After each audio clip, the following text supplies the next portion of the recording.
So who we are and what we are meant to achieve.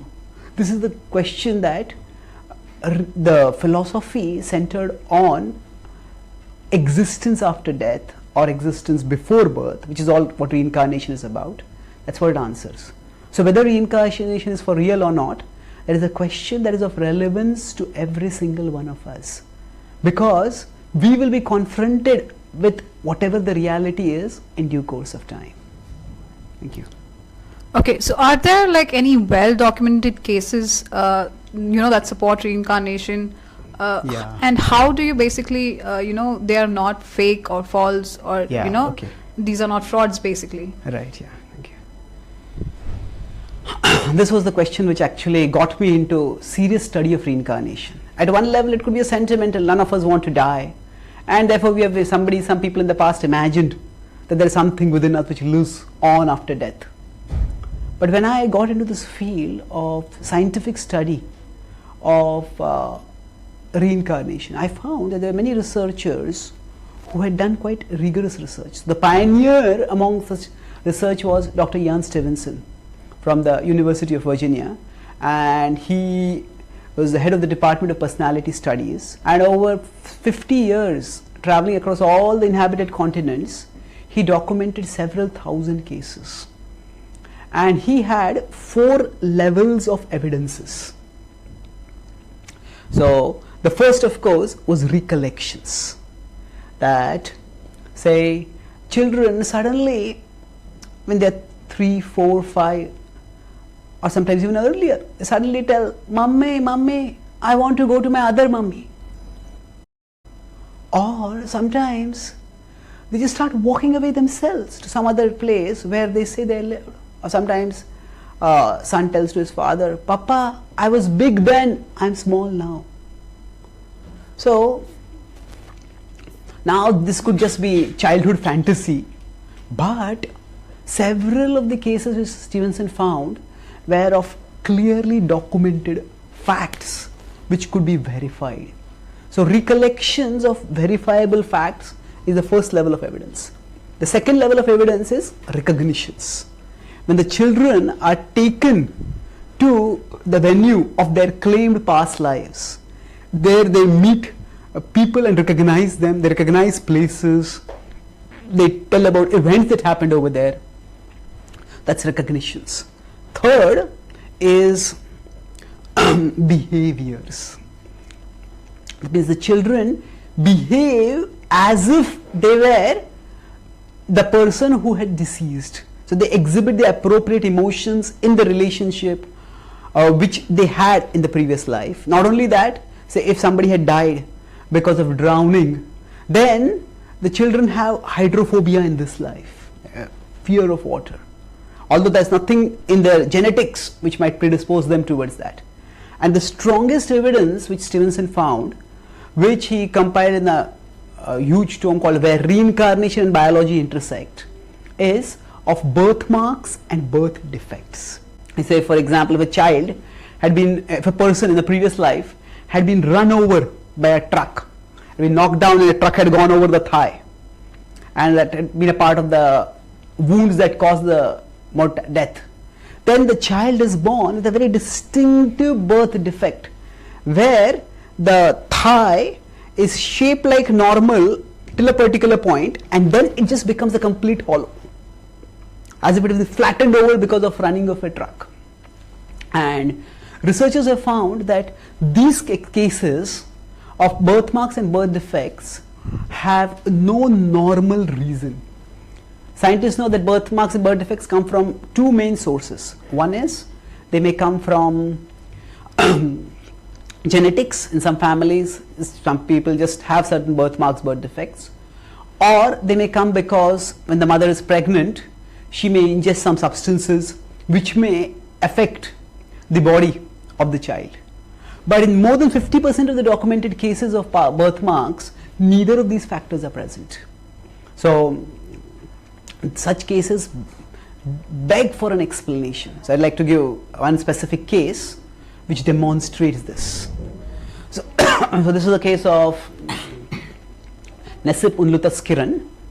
He was born in Turkey in a place called Adana, and when he was around 4, from that time onwards he started saying that my name is Nasib, but my name is Nasib Budak.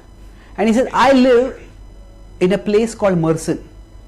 So in Mersin, he says, I have a wife over there and I have kids over there and I want to go and see them. His parents were bewildered. His parents, Turkey is primarily a Muslim country, and his parents naturally did not believe in reincarnation. So just tried to dismiss him, silence him, neglect him, but he didn't pay any attention. So finally, as he grew older, he started telling his parents, if you don't take me there, I will go there myself. Then finally, when his mother had taken him to her father's place, her father had just recently got married, and his wife, new wife, happened to be from Mersin. And when Nasib mentioned to her that, no, I was Nasib Budak, this boy mentioned, he says, yes, I knew a person named Nasib Budak, and he had been stabbed to death. So he said, yes, I am that person. So then his grandfather was intrigued and he took him to their house, to the house of Nasib Budak. And he went there. When he went there, although he had never been to Mersin, he led them all the way exactly to the house. And there, in that house, lived a woman who was a widow. And she had been married to a man named Nasib Budak. And not only did Nasib Unlataskaran recognize her, he recognized his children from their photos, he recognized the neighborhood, recognized several other neighbors, and along with that, so there was the recollections which were accurate, there were the recognitions which were accurate, along with that were behaviors. His widow, she had remarried, and when Nasib saw his former wife's photo with her new husband, he was so infuriated with jealousy that he picked up the frame and wanted to break it apart. And when he saw his children, who were actually older than him now, some of them, he started offering paternal affection to them, fondling their hair and treating them as if they were his children. More than that, this Nasib had been a very short-tempered person. So one time when he had quarreled with his wife, he had got angry and had attacked her with a knife. And she had dodged the blow, but the knife had grazed her thigh and it left a lifelong scar over there. And now when Nasib mentioned this, so Stevenson and his associates who were investigating the case, they had one of their female assistants. They took this woman privately and they found that she actually had a scar in her thigh area. And she said that this had been given to her when her husband had attacked her. Now for a boy who has never seen a woman, who is living in a conservative culture, for that boy to know about a scar on a private part of her body, it's impossible. Most significantly, for Nasib, in Nasib's case, he had 7 birthmarks on his body. Not 1, not 2, but 7. And these 7 birthmarks indicated that he would say that this was the place where I was stabbed. And Nasib actually had been a quarrelsome person. He was also a drunkard. So one time he had got an altercation and the person with whom he had quarreled, that person had stabbed him multiple places. So Nasib would say, he would point to his birthmarks and he would say, this is where I was stabbed in my previous life. Now because it had been a case of murder, there were police records of the post-mortem had been done and they had the location of the exact places where the fatal wounds had been inflicted.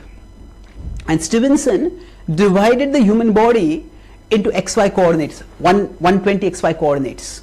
So, and then he correlated how precise is the matching between the position of the fatal wound in the previous life and the birthmark in this life. So if the two match, the probability of that is 1 by 120.